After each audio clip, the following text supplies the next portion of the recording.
bonjour à chacun d'entre vous, bienvenue dans Sans Détour, nouvel épisode aujourd'hui depuis le Tablier. Nous allons aller du côté du Bernard, à Hotel Park, Orange pour être précis, dans une ambiance western.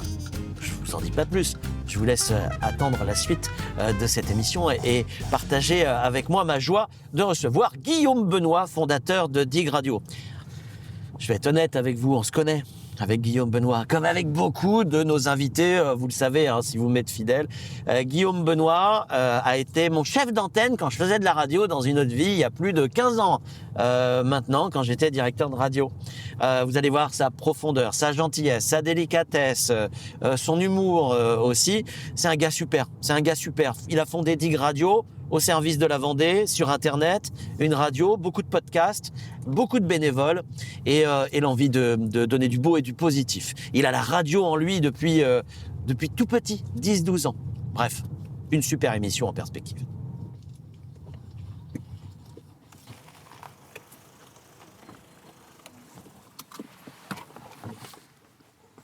J'ai le droit de dire mon Guigui pour commencer ? Mais oui, Hervé, tu sais que tu as tous les droits. Ça va ? Bonjour.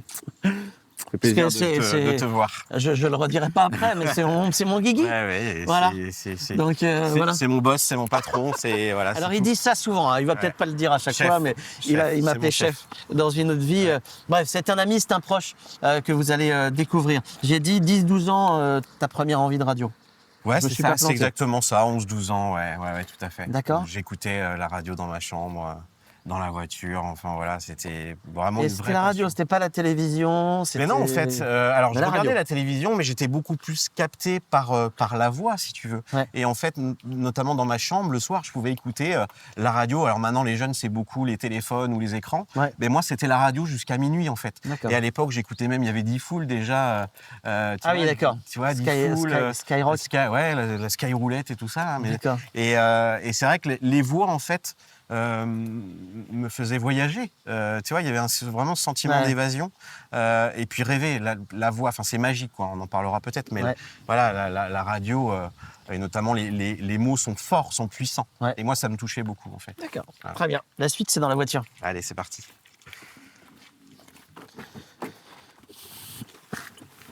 Hop.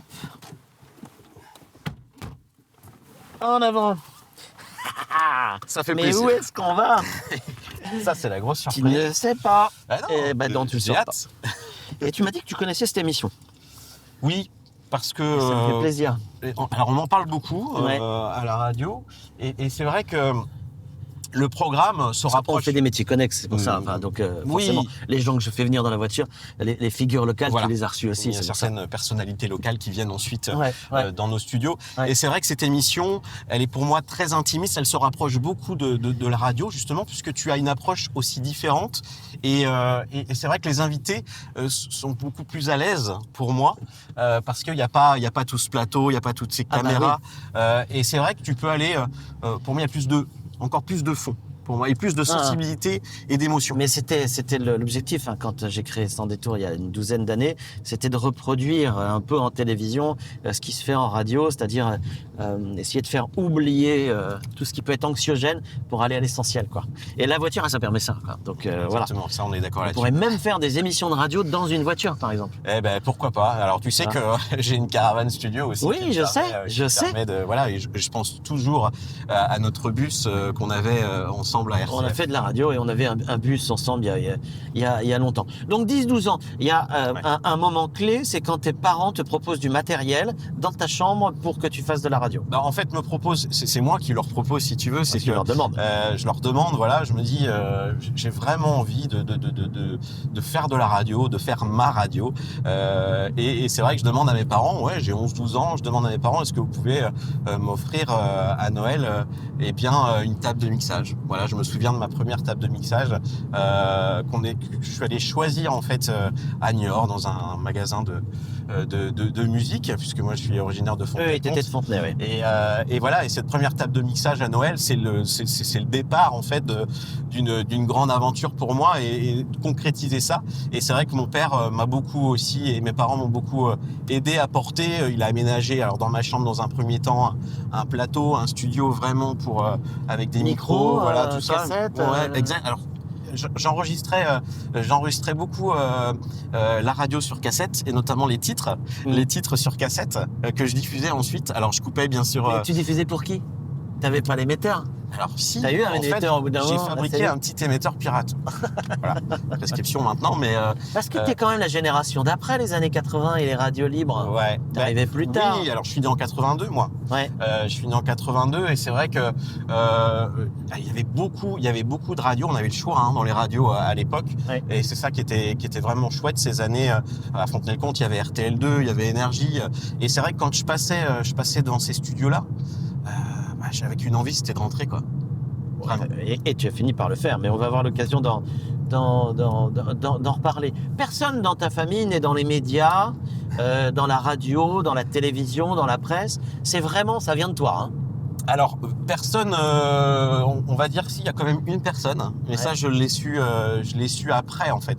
Ouais. Mon oncle, Daniel Benoît en fait, qui a été aussi à l'origine de Radio Picton et Télé Sud Vendée. Radio Et- Picton. Ouais, Mais oui, exactement. bien sûr. Et en fait, Daniel Benoît, donc qui habite à Chanay, donc le frère de mon père, m'accueille en stage de 3e. Donc en fait, il vendait du matériel de CB radio amateur et aussi de l'équipement radio. Ouais. Et j'ai fait mon stage de 3e, donc une semaine là-bas, et j'ai adoré en fait. J'ai appris la technique déjà.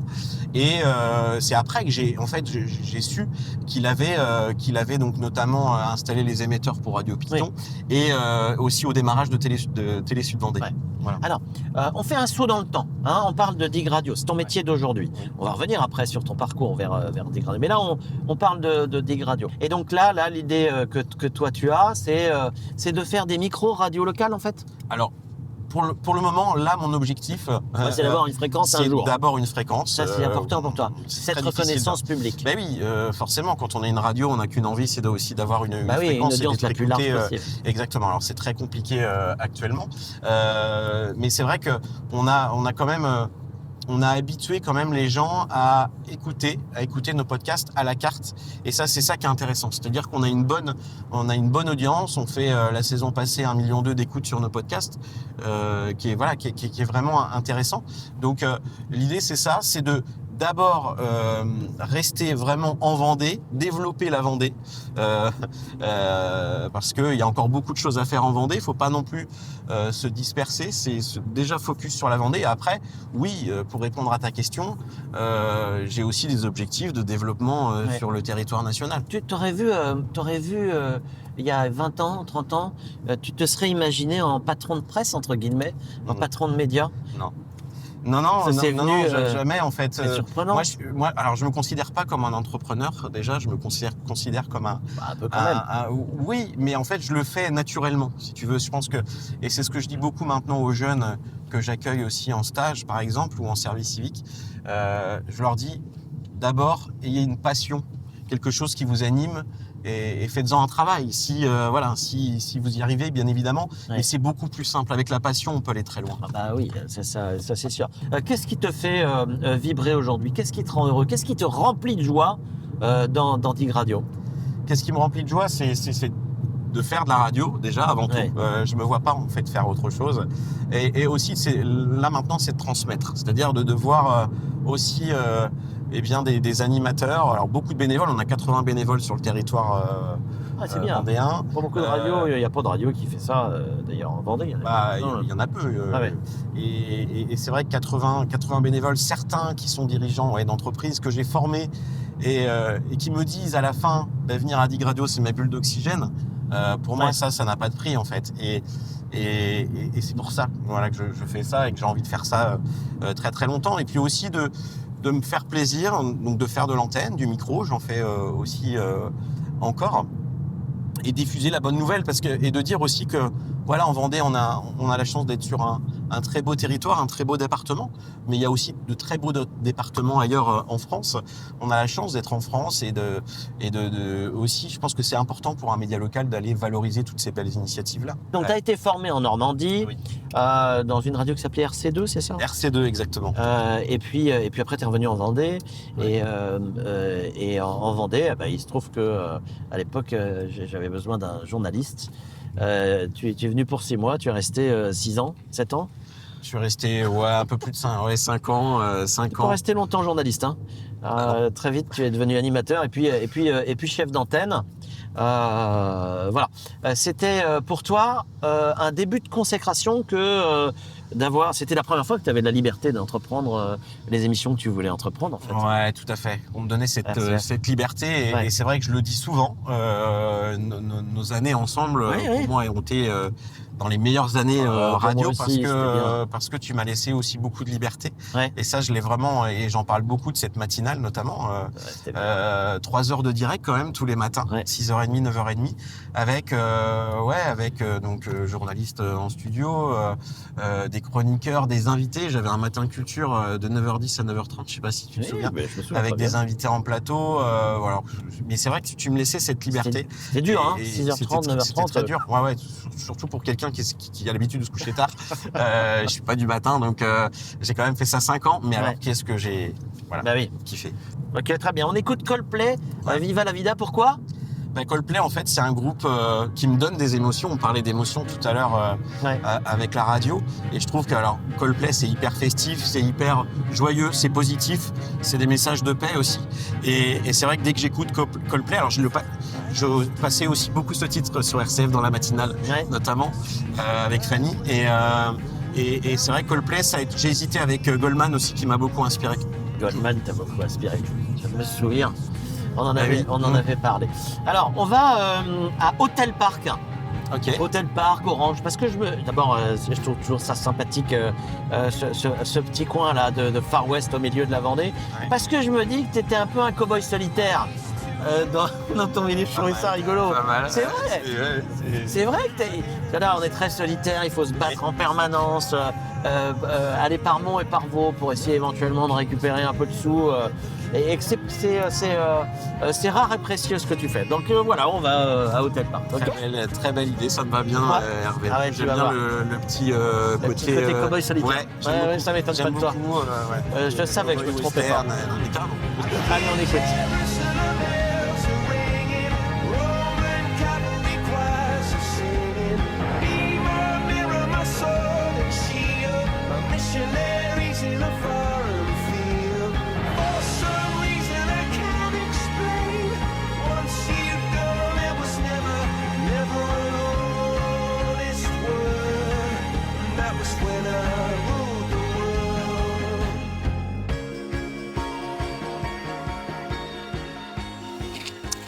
Bienvenue à Walnut Grove. La petite maison dans la prairie. T'as regardé ça quand t'étais petit ? Bah oui. C'est vrai ? Toi, ça faisait partie des programmes que je regardais. Je regardais pas non plus beaucoup la télé. Mais t'écoutais la radio, toi. Voilà. Mais donc, c'est vrai que tu préférais 10 foules à la petite maison dans la prairie. Je sais pas si les uns et les autres ont les références. Je suis pas sûr que ce soit... Voilà. Il aurait mieux valu regarder plus la petite maison dans la prairie quand même.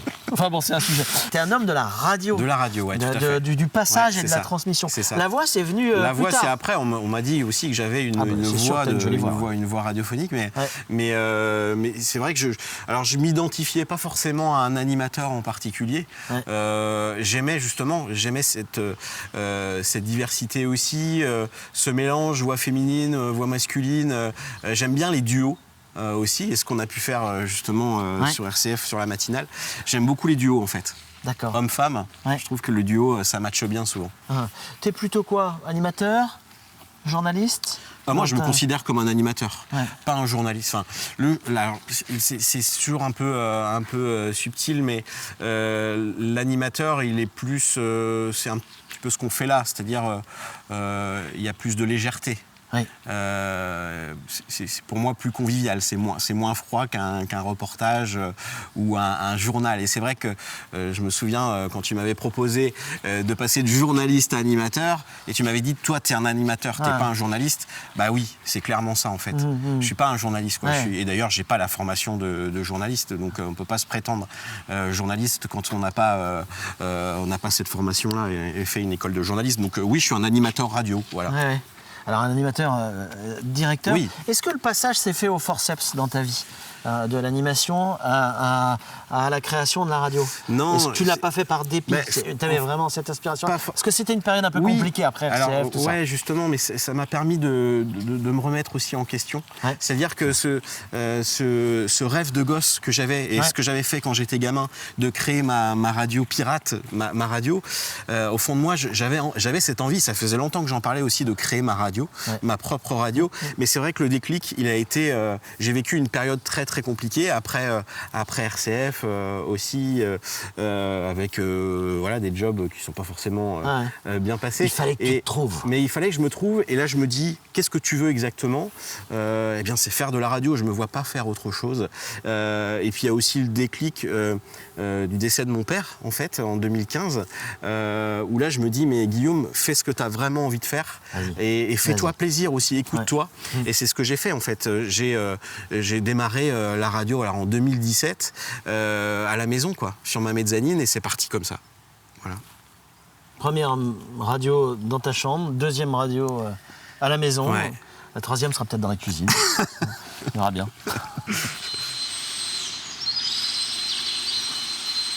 Guillaume, voilà, bienvenue dans cet univers J'adore western. l'esprit, l'univers. Oui, mais parce que ce que je te disais en préparant l'émission, il y a ce petit côté à la fois cow-boy solitaire que tu as, et il y a quand même pas d'autres web radios de cette envergure-là. Est-ce qu'il y en a d'autres d'ailleurs ailleurs qu'en Vendée? En Vendée, non? Oui, des radios, alors, web radio digitale, enfin, il y en a d'autres, et je suis en contact avec certains. Je pense notamment à un confrère où on se suit, Pontac Radio, c'est dans le sud-ouest de la France. Ah oui. Julien, notamment, on est toujours en contact et c'est vrai qu'on s'inspire aussi, on s'entraide quand on a des difficultés sur tel ou tel sujet. Parce qu'on n'a pas les mêmes problématiques qu'une radio FM aussi. Donc oui, il y en a d'autres. Alors, il y en a très peu. Et surtout des radios, web radio viables, où on peut se dégager un salaire ou avec de la trésorerie. Il y en a très peu. Alors, c'est surtout que web radio, finalement, si on regarde un peu les perspectives, l'avenir, il est plutôt favorable à la web radio. Il est favorable au digital, à un moment ou à un autre. Moi, j'ai regardé ton appli, elle est bien foutue, elle est intuitive, on trouve rapidement ce qu'on veut. Mais je me dis, tiens, parce que je ne l'avais pas téléchargé avant, c'est vraiment en préparant l'émission. Elle est récente en plus, c'est la dernière appli. Il y a un truc d'avenir quand même là-dedans, non? Mais oui, mais ça, j'en suis convaincu depuis 8 ans, en fait, et notamment le podcast, la consommation et l'écoute à la carte. C'était un des premiers sur les podcasts il y a 8 ans. Exactement, et je me souviens même certains confrères qui me disaient « Oh, c'est pas l'avenir de la radio », et maintenant tout le monde fait du podcast. Donc ça me fait rire. Mais c'est vrai que oui, on a démarré, je le savais, en fait, j'étais convaincu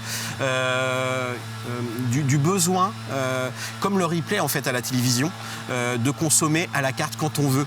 Même dans la voiture, on peut s'écouter 10, 15, 30, 45 minutes de podcast sur la thématique de son choix. Parce que sur notre site internet et sur notre appli, on choisit la thématique bien-être, économie, sport, qui vous intéresse en fait. C'est ça l'intérêt et l'avantage du podcast. C'est bien, tu le vends bien. Hein. Il le vend bien. Hein. Il fait de la radio. Alors les perspectives que tu as, toi, c'est d'aller toujours plus loin dans la professionnalisation. Alors, ce qui est clair, c'est que tu es déjà dans l'associatif, mais que tu es un professionnel. Ça, personne ne dira le contraire. Et là, tu es en train de réfléchir à monter ta propre entreprise. D'aller plus loin. Oui. C'est un truc de fou. Il faut encore se professionnaliser, justement dans la réalisation de podcasts, dans l'activité aussi de team building pour les entreprises. Donc faire connaître aussi, et c'est ça mon objectif, c'est de faire connaître l'univers de la radio. C'est très atypique, hein, l'ambiance du casque, du micro. Et tout cet univers-là, pour moi, il est aussi destiné aux entreprises. Avant, c'est vrai que les radios étaient beaucoup amenées à faire des ateliers radio dans les écoles. Et là, je me suis dit, pourquoi pas pour les entreprises. Et si on veut travailler avec les entreprises, faut soi-même créer son entreprise. Faut soi-même créer sa propre entreprise. C'est ta perspective principale. Quand tu as monté Dig Radio, tu as dit je veux monter une radio positive. Tu es toujours dans cet état d'esprit-là. Alors là encore, en fait, quand on dit je veux créer une radio locale, digitale, positive, oula, tout ça fait peur en fait. Mais oui, pourquoi positive? Parce que On est, parce que tu l'es. Mais oui, parce que je le suis et que j'ai envie aussi de diffuser des good vibes, voilà, des bonnes ondes. On a la chance d'avoir, et je le disais tout à l'heure, mais d'être sur un département très dynamique. On a de belles initiatives tout autour de nous. Il faut les valoriser. Ouais. Donc le positif, et c'est vrai, je le dis souvent, tous les jours, par mail, on a des propositions de sujets. J'ai pas besoin d'aller chercher l'information, elle arrive. Ouais. Voilà. Super. Merci mon Guillaume. Merci Ça à m'a toi, fait Hervé. plaisir. Ça rappelle des belles années. On pourrait ensemble. presque faire des selfies comme ça, regardez, tac, selfie. Merci à toi, c'était un plaisir. Je suis honoré d'être passé dans ton émission. Oh, mais t'es sympa comme tout, c'est un frère. Allez, on se retrouve la semaine prochaine pour un nouveau numéro de Sans Détour. Salut.